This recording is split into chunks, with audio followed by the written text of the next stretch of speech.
সুপ্রভাত বন্ধুরা, আমাদের কার্শিয়াং ভ্রমণের প্রথম দিনে তোমাদের সবাইকে স্বাগত।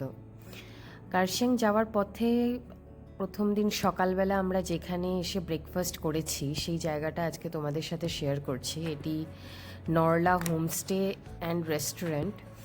তো আমরা ভেতরে ঢুকেই প্রথমে যা দেখলাম যে ভেতরটা বেশ পরিষ্কার পরিচ্ছন্ন, আর আর যে ভিউ আমরা দেখতে পাচ্ছি, এই অসাধারণ ভিউ যেটি দেখা যাচ্ছে এখান থেকে, সেই অসাধারণ ভিউয়ের কোনো রকম তুলনা আমি এখন করতে পারছি না, কারণ কোনো রূপক এখন আমার কাছে নেই যার সাথে আমি এই ভিউয়ের তুলনা করতে পারবো। হয়তো রবীন্দ্রনাথ যদি থাকতো, সে হয়তো এখানে বসে বসে কোনো কবিতাই লিখে ফেলতে পারতো। তা আমি এখানে সত্যি বলতে শব্দ হারিয়ে ফেলেছি। আর তোমরা শুধু দেখো এই ভিউ, এখানে বসে ঘন্টার পর ঘন্টা এমনিই কেটে যাবে।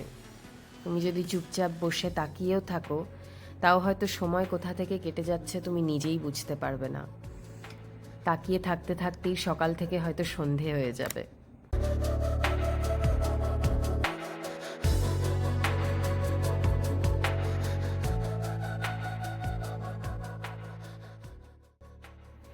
আমরা এখানে চিজ ম্যাগি, ব্ল্যাক টি আর আলু পরোটা অর্ডার করেছিলাম।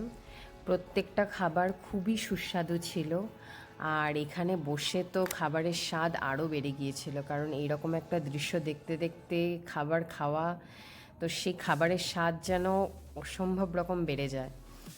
তো আমরা এখানে অনেকক্ষণই বসেছিলাম, প্রায় 2 ঘন্টা মতো আমরা এখানে বসি, কারণ প্রথমত তো এখানকার ভিউ, তার সাথে এখানে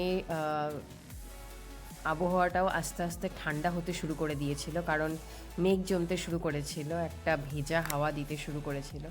তো এইখানে বসে থাকতে আমাদের অসম্ভব ভালো লাগছিল, কারণ আমরা শিলিগুড়িতে এসে নেমেছি যখন, তখন সেখানে ভালোই গরম ছিল, কিন্তু এইদিকে যত আমরা আসতে শুরু করি তত ঠান্ডা থাকে, আর এখানে তো আবহাওয়া অসাধারণ রূপ। আজ তাহলে এইটুকুই রইল। এখন আমরা রওনা দিলাম আমাদের কার্শিয়াংয়ের হোমস্টের উদ্দেশ্যে।